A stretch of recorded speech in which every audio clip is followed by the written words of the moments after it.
suave é Cristo chamando, chama por ti e por mim.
Graças a Deus por estarmos juntos nesta manhã de quarta-feira, hoje 18 de dezembro. Espero que você tenha se deleitado com esta belíssima música, com este belíssimo inspirado hino interpretado pelo Conjunto Coral Sarah Calley, que celebrou neste mês passado o 39º aniversário de ministério na área do louvor.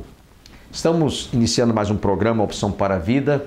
Hoje comemora-se o Dia Internacional do Migrante, nesta quarta-feira, dia 18 de dezembro. E queremos lembrá-los agora o provérbio do dia. Abra sua Bíblia e confira comigo, capítulo 12, versículo 21, aonde lemos: nenhum agravo sobrevirá ao justo, mas os ímpios ficam cheios de mal. Nenhum agravo virá sobre os justos, mas os ímpios, eles estão muitas vezes sendo acossados, prejudicados pela prática do mal. Então que você guarde este provérbio e veja como é diferente o comportamento do ímpio em detrimento da atitude dos justos. Queremos nesta oportunidade lembrar a todos que dentro de instantes estaremos ouvindo a conclusão ministrada pelo nosso irmão Lancaster, falando sobre a reforma protestante. Foi uma mensagem que ele transmitiu em nosso templo, e ele é professor de história e falou com muita autoridade sobre este tão importante e relevante assunto. Muita gente desconhece o que aconteceu, o que foi que levou a haver ou acontecer a conhecida reforma protestante. Não apenas defendida por Martinho Lutero, mas por tantos reformadores como João Calvino, João Wycliffe e tantos que naquela época realmente romperam com tudo aquilo que estava errado, em desacordo, em desarmonia com as Escrituras Sagradas. Portanto, sem perda de tempo, quero deixá-los agora com o irmão Lancaster.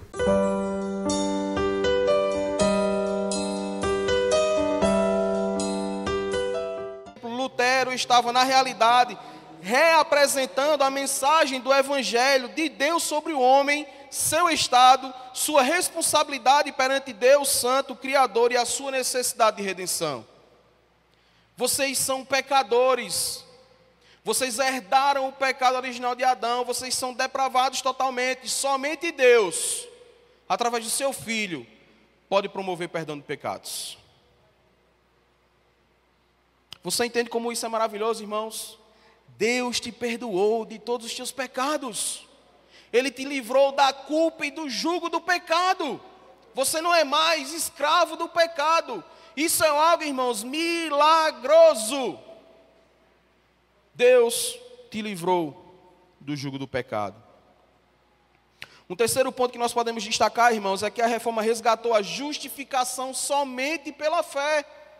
Olha só o que o texto de Gálatas 3, do 10 ao 14 diz: todos quanto, pois, são das obras da lei, estão debaixo da maldição, porque está escrito: maldito todo aquele que não permanecer em todas as coisas escritas no livro da lei, para praticá-las. E é evidente que pela lei ninguém tem ou é justificado diante de Deus, porque o justo viverá pela fé. Ora, a lei não procede da fé, mas aquele que observar os seus preceitos, por elas viverá.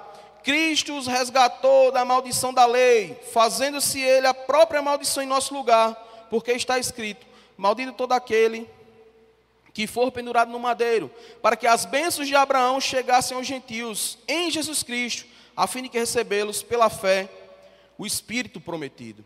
A Igreja Católica, a Igreja medieval, irmãos, havia distorcido todo o conceito de salvação, pregando abertamente que nós poderíamos observar e ter a justificação dos nossos pecados por intermédio de boas obras.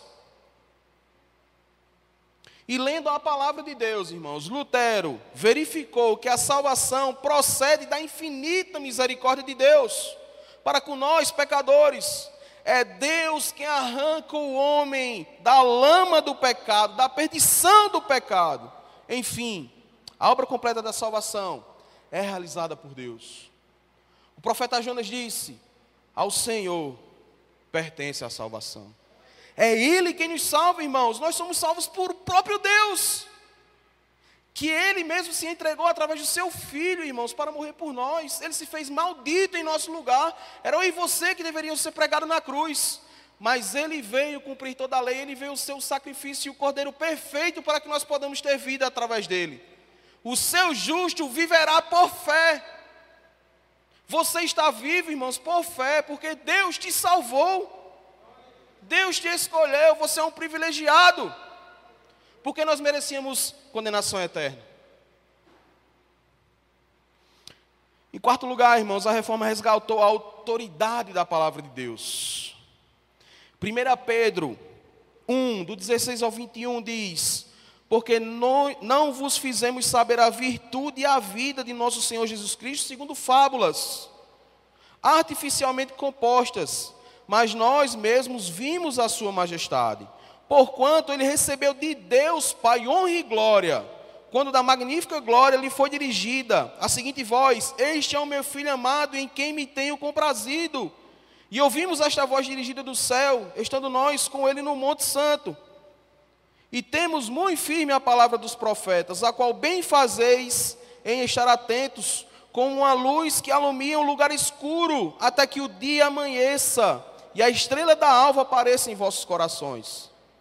Sabendo primeiramente isto, que nenhuma profecia da Escritura é de particular interpretação, porque a profecia nunca foi produzida por vontade de homem algum, mas os homens santos de Deus falaram inspirados pelo Espírito Santo. A palavra de Deus, irmãos, é a palavra do próprio Deus, que traz luz ao mundo e que foi inspirada pelo próprio Deus. Na ocasião da reforma, irmãos, a tradição da igreja medieval era muito mais importante do que a própria verdade bíblica. A tradição já havia se incorporado, a igreja não levava mais em consideração a verdade bíblica. Foi-se estabelecido um sistema de tradição, ou seja, as nossas tradições, tudo aquilo que durante a história nós vamos acumulando, independentemente se está baseado na Bíblia ou não, tem a primazia na igreja. A Bíblia era conservada distantes da compreensão dos devotos e da própria igreja. Os reformadores levantaram uma bandeira bem alta de dizer: somente as Escrituras são a única regra de fé e prática. Nenhuma tradição está superior à palavra de Deus, que é inspirada pelo próprio Deus. Nós não vamos nos submeter mais a nenhuma tradição que suprima as verdades bíblicas. Somente as Escrituras são a nossa regra de fé e prática. E por fim, irmãos, o último ponto que eu queria destacar, que os reformadores e através da reforma protestante, se houve um resgate através da palavra de Deus, foi que a reforma resgatou a soberania de Deus. Salmo 24, eu queria que todo mundo abrisse o Salmo 24 agora e nós vamos ler todos juntos. Salmo 24.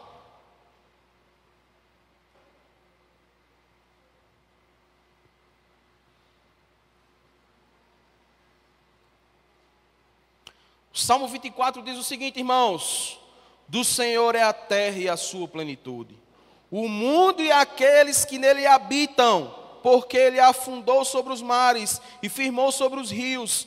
Quem subirá ao monte do Senhor? Quem estará no seu lugar santo? Aquele que é limpo de mãos e puro de coração, que não entrega sua alma à vaidade, nem jura enganosamente, este receberá a bênção do Senhor e a justiça do Deus da sua salvação. Esta é a geração daqueles que buscam a tua face, ó Deus de Jacó. Levantai, ó portas, as vossas cabeças, levantai, ó as entradas eternas, e entrará o Rei da Glória. Quem é este Rei da Glória? O Senhor forte e poderoso, o Senhor poderoso na guerra. Levantai, ó portas, as vossas cabeças, levantai-os as entradas eternas, e entrará o Rei da Glória. Quem é este Rei da Glória? O Senhor dos exércitos, Ele é o Rei da Glória. A reforma protestante, irmãos, resgatou a soberania de Deus. Na época que se encontravam Lutero e Calvino, irmãos, Deus não era soberano. Entre aspas. Olha que coisa louca, irmãos. Olha que coisa maluca, ridícula. Na ocasião da reforma, as expressões religiosas, a tradição, o homem estava centralizado no lugar que era de Deus. Por exemplo, irmãos, Tomás de Aquino, que era um dos grandes, ou foi um dos grandes teólogos até hoje da igreja medieval romana, ele vai dizer, por exemplo, de que o homem ele não é completamente mau, que existe algo bom dentro do homem. E que através das suas próprias forças, através da razão, através da tradição, ele pode alcançar a salvação. Ele não precisa de Jesus. Ele não precisa do próprio Deus, porque a Santa Igreja já determinou todas as coisas que nós deveríamos fazer para alcançar isso. Olha que maluco, irmãos. Lutero, ele reconheceu primeiro, por exemplo, que a salvação se constituía em algo que era mais do que uma mera convicção intelectual. Era, na realidade, um milagre da parte de Deus. Essa foi uma das coisas, irmãos, que mais atormentou a vida do reformador Martinho Lutero. Para onde ele iria? Como ele alcançaria a salvação? E ele lia no Evangelho, e a igreja dizia outra coisa e ele não entendia. Deus usou essa preocupação no coração de Lutero para dizer: a minha graça te basta, você vive pela fé, e somente pela fé sois salvos. Nada que você faça aqui te garante nada. Tiago escreve, irmãos, nos seus primeiros capítulos, de que nada de bom procede de nós. Tudo aquilo que tem de bom em nós foi o próprio Pai das luzes que deu. Até as nossas boas obras é o próprio Deus que nos faz fazer, irmãos. Deus é soberano sobre todas as coisas. A igreja romana também dizia que a igreja era soberana sobre todos. Sobre reis seculares, sobre imperadores, sobre o povo. A igreja controlava tudo. E os reformadores vão levantar o estandarte grande e dizer: apenas Deus é soberano. Apenas o Rei da Glória é Senhor sobre toda a terra e todas as coisas. Você pode dizer amém? Apenas Deus é o soberano, irmãos. Apenas Deus é o soberano. Através da palavra nós resgatamos, irmãos, o sacerdócio universal, o conceito real de pecado. Nós também resgatamos que a salvação é somente pela fé em Cristo Jesus.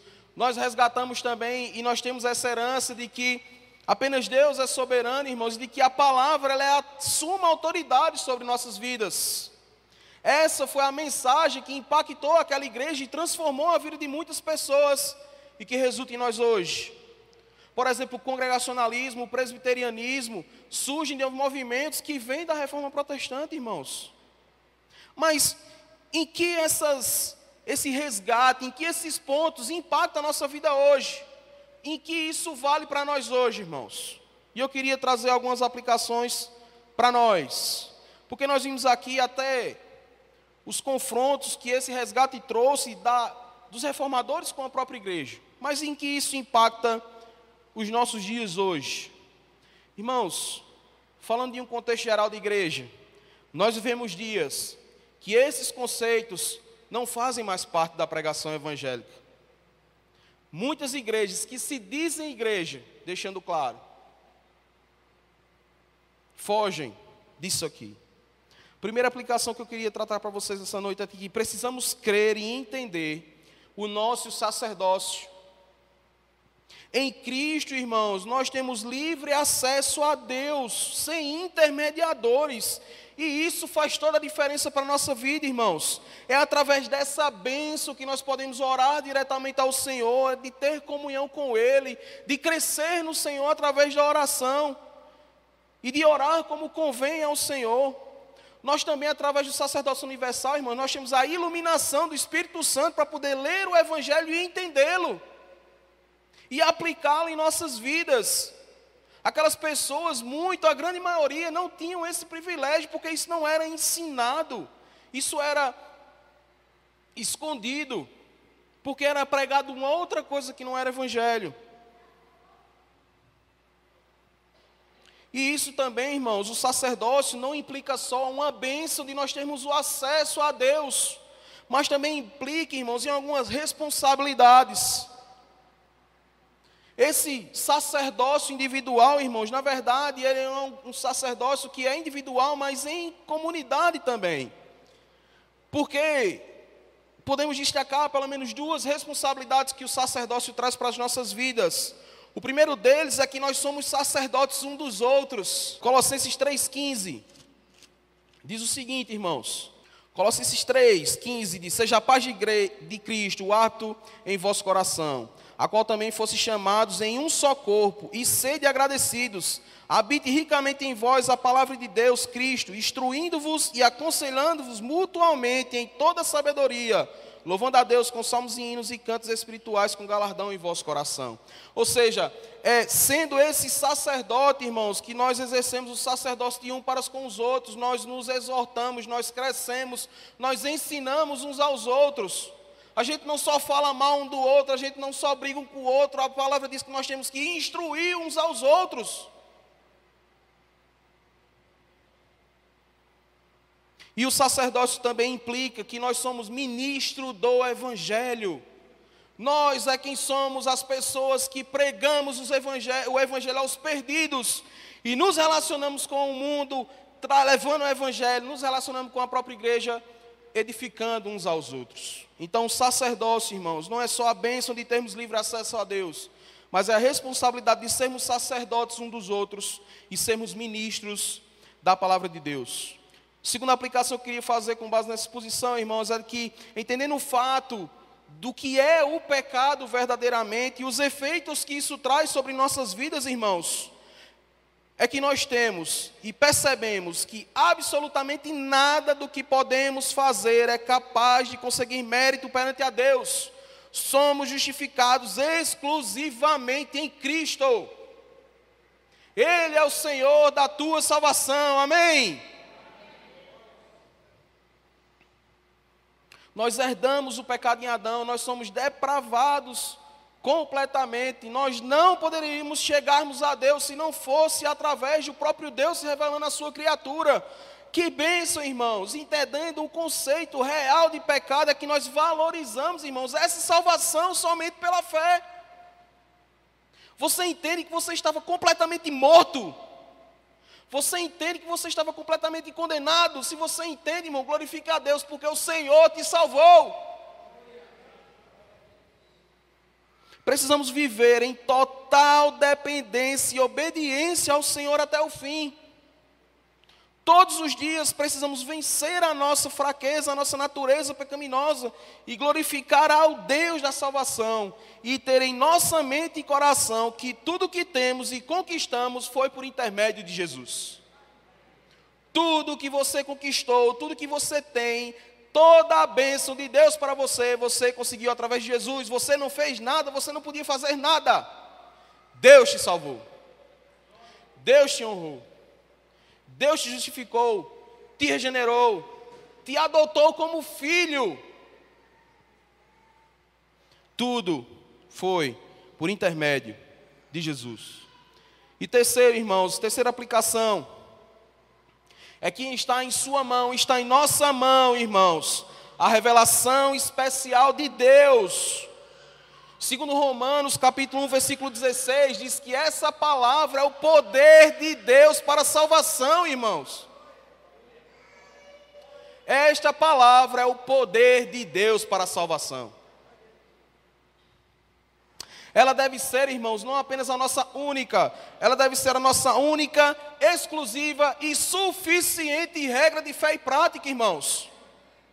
Tudo que você precisa saber para ser uma pessoa que você tem que ser, a Bíblia diz.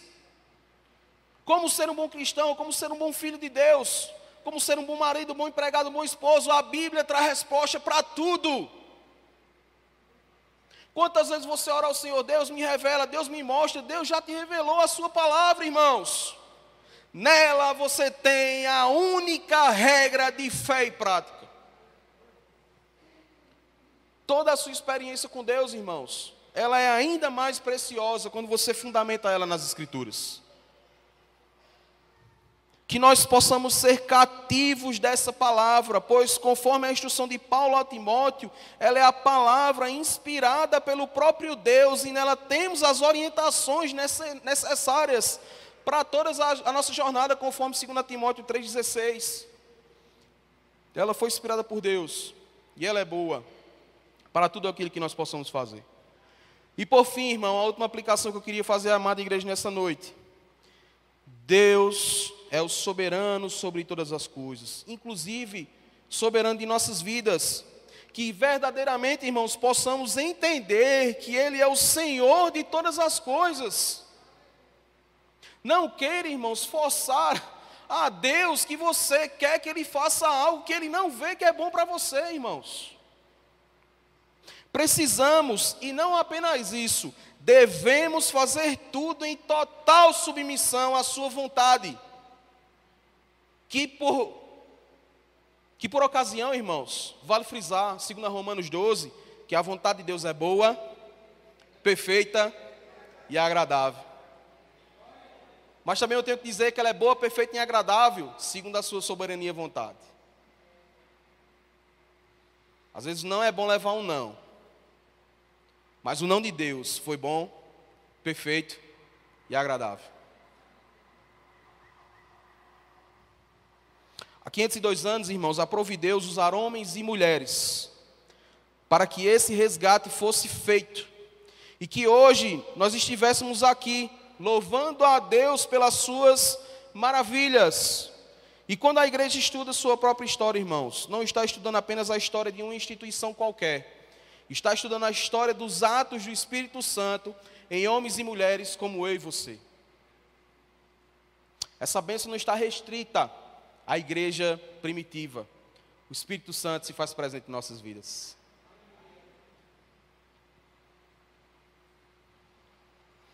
Hoje nós precisamos viver, buscar um cristianismo autêntico, conforme as Escrituras, mas nós estávamos distante disso. E Deus mais uma vez interveio e mudou a nossa história através da reforma, que não propôs um novo cristianismo, mas resgatou o cristianismo bíblico, o que é ser a igreja do Senhor, o que é ser a noiva do Senhor. Somos a igreja que Jesus deu sua vida por ela, irmãos. Agora, se a mensagem da reforma, que é uma mensagem bíblica, não está condizendo com a sua prática, talvez nós não fazemos parte dessa igreja a qual Jesus morreu na cruz. Mas eu queria convidar você a seguir isso. Queria convidar você a ser cativo da palavra. Queria convidar você a Deus ser o soberano da sua vida verdadeiramente. Verdadeiramente. Que você tenha noção do pecador que você é, para você ter noção também do milagre de Deus que você é. Que Deus seja o centro, que tenhamos a palavra em nossos corações e que nós possamos entender o nosso papel perante o Senhor. Que Deus nos abençoe, irmãos. Queria que você ficasse de pé e que nós possamos orar. Queria convidar o próprio pastor Bosco para fazer essa oração. Obrigado, Senhor, por esta oportunidade. Quando nós podemos celebrar, podemos recordar aquele grande acontecimento que mudou o curso da história da igreja, que estava totalmente desvirtuada, diante de tantas indulgências, de tantos engodos, de tantos enganos, que a tradição expôs e impôs para que aqueles que confessavam a fé no nosso Senhor e Salvador Jesus Cristo adicionassem a sua fé. Por isso te agradecemos por este esclarecimento. Abençoe a todos que receberam esta palavra, para que cada dia nós possamos primar por esta reforma, Senhor, que hoje está também sendo muitas vezes atingida por ideias, por ensinamentos hediondos, Senhor, que realmente não são saudáveis à fé, que não trazem em nenhum momento, Senhor, aquilo que é de mais precioso, a pureza da Tua palavra. Portanto, nós te agradecemos pelo que ouvimos nesta noite, em nome de Jesus. Amém. Acredito que você foi profundamente abençoado e também esclarecido e enriquecido por esta palavra ministrada pelo irmão Lancaster, a quem nós agradecemos sua participação e sua passagem pelo programa Opção para a Vida. Que todos fiquem com Deus e até o nosso próximo programa, se Deus quiser.